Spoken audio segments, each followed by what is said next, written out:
While the World telah membuka mata dan memberi kita pandangan ke depan betapa luar biasanya masa depan Web3, DAO, Metaverse, dan NFT. Pertama kali riset tentang Metaverse pasti berpikirnya tuh skeptis, aneh, dan banyak sensasi yang kurang jelas. Tapi While the World berbeda. Kalau kalian lagi cari-cari nih yang seperti Ready Player One di kehidupan nyata, selamat datang di Wayami. Mari kita bahas proyek yang cocok disebut Metaverse beneran ini dengan segala alam semesta, galaksi, dan planet serta dunia-dunianya. Oke, let's go!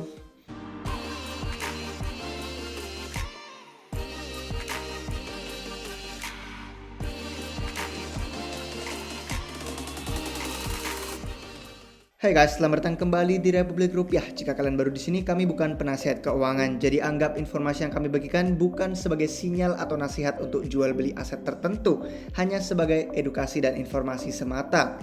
Jadi gambar besarnya untuk proyek While the World, Zero, dan Z-Space itu begini.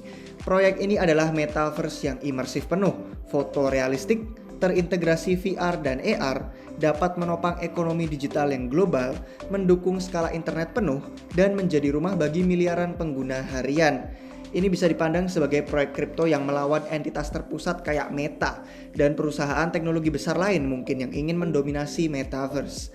Ini adalah satu-satunya proyek Metaverse sejauh ini yang memang beneran membangun Metaverse skala penuh. Semua proyek lain sejauh ini hanya dunia kecil yang nantinya mungkin cuma akan masuk ke dalam alam semesta seperti ini. Jadi proyek Metaverse lain yang lebih kecil itu sebenarnya tidak memiliki skalabilitas yang mendekati ini. Proyek ini memiliki dukungan keuangan yang luar biasa, sudah dikerjakan selama 7 tahun oleh tim internasional yang terdiri dari beberapa pemikir paling cerdas dan seniman digital berbakat di dunia. NFT yang dikeluarkan tim ini berkualitas tinggi dengan utilitas tertinggi juga yang pernah dibuat. Jadi sejauh ini guys, proyek ini yang paling berkesan sebenarnya tampak seperti Ready Player One yang ada di filmnya kalau kalian sudah pernah nonton. Suatu hari nanti kita semua bisa menghabiskan waktu di Metaverse ini untuk mencari nafkah, berbelanja, sosialisasi, dan banyak hal lainnya lagi. Jadi tadi di awal kita sebut Zero, Z-Space, dan While the World. Beda-bedanya itu apa sih? Waktu orang ngomong While the World itu seringkali yang mereka maksud sebenarnya si Zero dan Z-Space. Nah, apa bedanya di antara ketiga nama atau istilah itu? Singkat dan sederhananya gini. Zero adalah teknologi yang mendasari Z-Space. Z-Space adalah metaverse yang imersif penuh dan fotorealistik, terdiri dari alam semesta, galaksi, dan planet. Nah, While the World adalah alam semesta pertama yang akan ada di Z-Space dan diluncurkan pada platform Zero. Oke, mungkin kalian masih bingung? Mari kita masuk lebih dalam lagi. Untuk Zero dan Z-Space, kita bisa bayangkan internet yang sekarang kita kenal itu kan disebut Web 2. Ada istilah Web 3 yang dikatakan bisa menjadi penerusnya. Web 3 ini akan membawa realitas di mana Metaverse itu terintegrasi penuh ke dalam kehidupan sehari-hari kita. Entah itu melalui pekerjaan, lingkaran sosial, dan juga keuangan kita. Semua akan terhubung secara digital. Nah, Zero adalah jaringan sosial peer-to-peer dan sistem operasi atau OS-nya Web 3. Jadi singkatnya, Zero itu platform sosial, pasar NFT, dan lapisan dasar untuk Z-Space, untuk aplikasi game, dan untuk DAO. Semua hal itu digabung jadi satu. Ini memungkinkan kreasi komunitas, organisasi, dan negara yang berdaulat, semuanya ini yang bisa dibentuk secara desentral dan virtual. Karakteristik utama Zero adalah penyediaan platform bagi setiap orang atau tim untuk memasuki Metaverse Z-Space untuk bisa membuat DAO mereka sendiri dan meningkatkan skalanya. Ya, katakanlah si Gozali sedang membangun komunitas game bernama Gozali Everyday, seperti The Sims gitu gamenya. Dia bisa masukkan seluruh game itu ke Zero, membangun cryptocurrency sendiri dalam ekonomi Z-Space, dan menempati planet Gozali misalkan namanya, di mana pengguna bisa bermain gamenya setelah tiba di atmosfer sambil mengendarai Wildercraft mereka. Pemain bisa memperoleh token dengan mainan gamenya, meninggalkan planet Gozali untuk travel ke dunia lain, mungkin ada di galaksi yang berbeda. Terus mereka ingin bertukar token dengan mulus antar dunia yang berbeda di planet yang baru. Itu bisa. Mereka juga bisa menggunakannya untuk banyak hal saat mereka nimbung di metaverse yang lain. Jadi sebenarnya ini tidak terbatas hanya untuk mainan game aja. Mungkin juga bisa ada planet di Z-Space yang didedikasikan untuk pendidikan virtual, atau mungkin untuk seni digital yang misalkan seperti Superlative Secret Society yang mencerminkan seluruh seni karya mereka. Kemungkinannya itu tidak terbatas guys, sesuailah dengan imajinasi dan keterampilan kreatornya siapapun itu. Jadi singkatnya, Zero adalah platform sosial, pasar NFT, dan lapisan dasar untuk aplikasi gaming dan DAO, semuanya menjadi satu. Nah, lalu untuk Wilder World, itu diatur untuk menjadi alam semesta pertama yang diluncurkan pada platform Zero. Artinya akan ada banyak galaksi dan dunia di dalam Wilder World itu sendiri. Wilder World pun akan dimulai dengan kota pertamanya yang bernama Wyami, salinan digital topografi dari kota Miami. Wyami dimaksudkan untuk menjadi pusat sentralnya Metaverse, rumah bagi markas besar banyak proyek top di industri kripto, dan tempat tinggal utama bagi banyak warga Z-Space. Wilder World itu ada banyak game di dalam game, memungkinkan pemain untuk bermain sambil menghasilkan uang. Seperti banyak Metaverse lain, Wilder World itu berfokus mengekspos pengguna ke NFT. Beberapa mini game di dalam dunia ini memungkinkan pengguna untuk menghasilkan token saat bermain. Contohnya nih, salah satu game yang paling populer di Wyami adalah Wilder Wheels. Game ini eksklusif ada di Wyami, dan pemain itu bisa bebas mau balapan atau menyewakan mobil favorit mereka. Selain itu, mobil-mobilnya ada programming yang menarik nih, bisa memengaruhi gameplay kalian dan kecepatan mobil tersebut. Jadi karena mobil-mobil ini semuanya adalah NFT, tidak heran mereka memang terlihat sangat artistik. Kalian butuh mobil baru, kalian bisa dengan mudah mencari berbagai desain mobil yang mirip dengan mobil di dunia nyata juga. Nah, kita sekarang bahas soal gambaran umum rencana induknya, atau bahasa Inggrisnya biasa kita sebut master plan. Jadi master plan Zero adalah dokumen yang pertama kali membuka mata kita terhadap potensi penuh proyek ini. Mari kita berikan ringkasan isinya. Langkah pertama rencananya itu untuk memikat kreator top dari dunia. Nah, proyek Zero ini sudah terdiri dari beberapa pengembang, seniman, dan pemikir paling berbakat di dunia. Mereka berencana untuk terus memburu talenta terbaik dari perusahaan global dengan memberikan insentif yang tidak ditawarkan perusahaan tradisional. Langkah kedua, mereka meniru realitas yang semirip mungkin. Nah, dunia virtual saat ini kan masih belum memberikan pengalaman yang cukup menarik, masih kotak-kotak semua. Z-Space memecahkan masalah ini dengan menghadirkan pengalaman virtual berdasarkan 6 prinsip desain inti. Termasuk beberapa diantaranya itu status game yang global, dirasakan semua pemain dalam Metaverse. Contohnya ya, kalau di dunia nyata kan kalau kita meninggalkan bola di lapangan, ya bakal tetap ada di sana bolanya sampai ada yang mindahin atau ada yang nendang.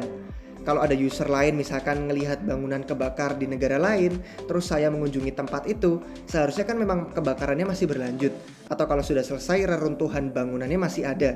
Jadi begitu miripnya dengan proyek Z-Space. Dengan dunia nyata itu sama. Semua pemain global itu mengalami hal yang realistik, yang sama persis. Kemudian ada juga grafik karakter, lanskap, objek, dan interaksi antar pengguna yang terlihat fotorealistik dan terasa sedekat mungkin mirip dengan kehidupan nyata secara teknologi.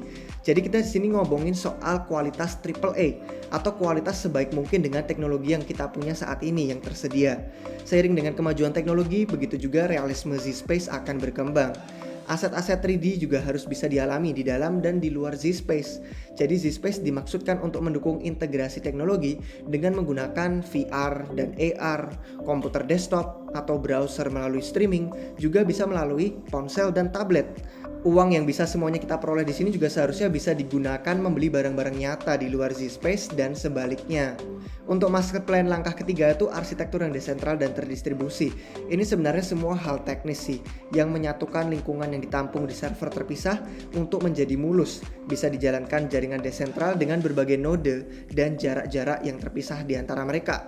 Ya, untuk mengatasi rintangan ini Zero menggunakan berbagai teknologi lah. Ada namanya Unreal Engine, ada juga manajemen server virtual mereka sendiri, ada dompet virtual juga. Mereka memungkinkan perangkat pengguna untuk mengoperasikan node yang menyediakan CPU, GPU, bandwidth, dan banyak hal lainnya dengan memberi imbalan token Infinity sebagai insentif. Ya, kita bisa bahas soal token Infinity ini lagi di lain waktu nanti. Untuk langkah yang keempat, master plan-nya itu hardware sumber terbuka. Ya, ini salah satu tantangan terbesar yang dihadapi tim Zero. Intinya itu kalau Apple, Facebook, Meta, dan Google itu mengontrol perangkat keras komputer, headset VR, maka nasib Metaverse dan kebebasan digital kita masih di tangan perusahaan besar itu. Tim Zero sadar tantangannya ini ada, dan mereka akan mengambil tindakan yang perlu untuk menyelesaikan itu. Jadi kita tahu memang proyek ini berbeda dari metaverse lain. Kita tahu istilah metaverse itu dipakai terlalu berlebihan. Semua proyek itu ngaku mereka membangun metaverse, mereka mengklaim mereka metaverse, padahal kenyataannya ya tidak selalu benar.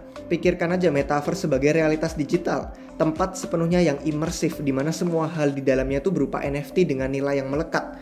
Jadi teorinya itu kita bisa punya rumah, punya mobil di metaverse, itu semua NFT. Terus kita bisa berkendara dari rumah, misalkan mau ke toko, Nike virtual, kita mau coba-coba sepatu, kita mau beli barangnya beneran, entah untuk avatar virtual kita, atau malah dikirim langsung ke rumah, itu juga bisa. Bayangkan aja, suatu hari nanti, metaverse itu menjadi rumah bagi pekerjaan virtual. Misalkan ada orang yang konsultasi dengan terapis mereka di Z-Space, atau mengadakan rapat kantor virtual, atau juga ada jurusan pendidikan, dan sampai ada sistem ekonomi digital global yang lebih besar juga secara virtual. Metaverse skala penuh itu perlu tampak semirip mungkin dengan kehidupan nyata. Untuk menarik massa, hal apapun yang kurang realistik ya nggak akan populer. Bayangkan aja kalian mainan GTA 5, tapi semuanya bentuknya kartun daripada grafik AAA. Ya kalian ngerti lah, mungkin bisa saja ini jadi kurang berhasil dan kurang menarik. Kalau ada proyek yang mengklaim sebagai metaverse, tapi tidak bisa menambahkan proyek lain ke dalam platform mereka, yaitu sebenarnya tidak bisa dibilang metaverse. Banyak proyek lain itu ngaku-ngaku sebagai metaverse, padahal cuman berupa proyek kecil, yang nantinya perlu menyatu pada alam semesta metaverse yang lebih luas, yang sebenarnya masuk ke platform seperti Zero ini. Jadi kalau kita mau membangun dunia kita sendiri, misalkan kita mau meletakkan proyek sendiri di platform Zero dengan token dan planetnya sendiri, itu kita bisa. Itulah ciri khas yang membedakan proyek ini dari proyek lain yang ada saat ini. Kemampuan untuk menambahkan mata uang lain ke dalam Zero itu memberikan kebebasan luar biasa bagi kreator dan proyek-proyek yang ingin bergabung dengan metaverse. Mereka bisa menciptakan ekosistem sendiri di dalam keseluruhan alam semesta sambil terhubung dengan mulus ke semua dunia lain yang ada di Z-Space. Metaverse itu harus mampu mengambil skala penuh dari internet. Kalau ingin metaverse sukses, kita tidak bisa membuat internet yang lebih kecil, harus lebih besar atau bisa menampung skala yang saat ini setidaknya. Platform Zero adalah satu-satunya proyek yang ada saat ini dengan kemampuan itu. Seperti yang dijelaskan di bagian master plan tadi, Zero itu dirancang untuk mendukung miliaran pemain dan triliunan aset digital unik. Misalkan guys, kalian masih belum kebayang seberapa besar Zero dan Z-Space, ingat, Z-Space itu terdiri dari alam semesta, galaksi, dan dunia. Di dalam Z-Space ada kelangkaan karena dunia itu jumlahnya maksimum terbatas masing-masing. Nah, secara total ada kemungkinan untuk bisa membangun 1024 alam semesta, di mana setiap alam semesta dapat berisi hingga 256 galaksi. Jadi hitungannya ada 262.144 galaksi, di mana setiap galaksi ada dapat berisi hingga 256 dunia.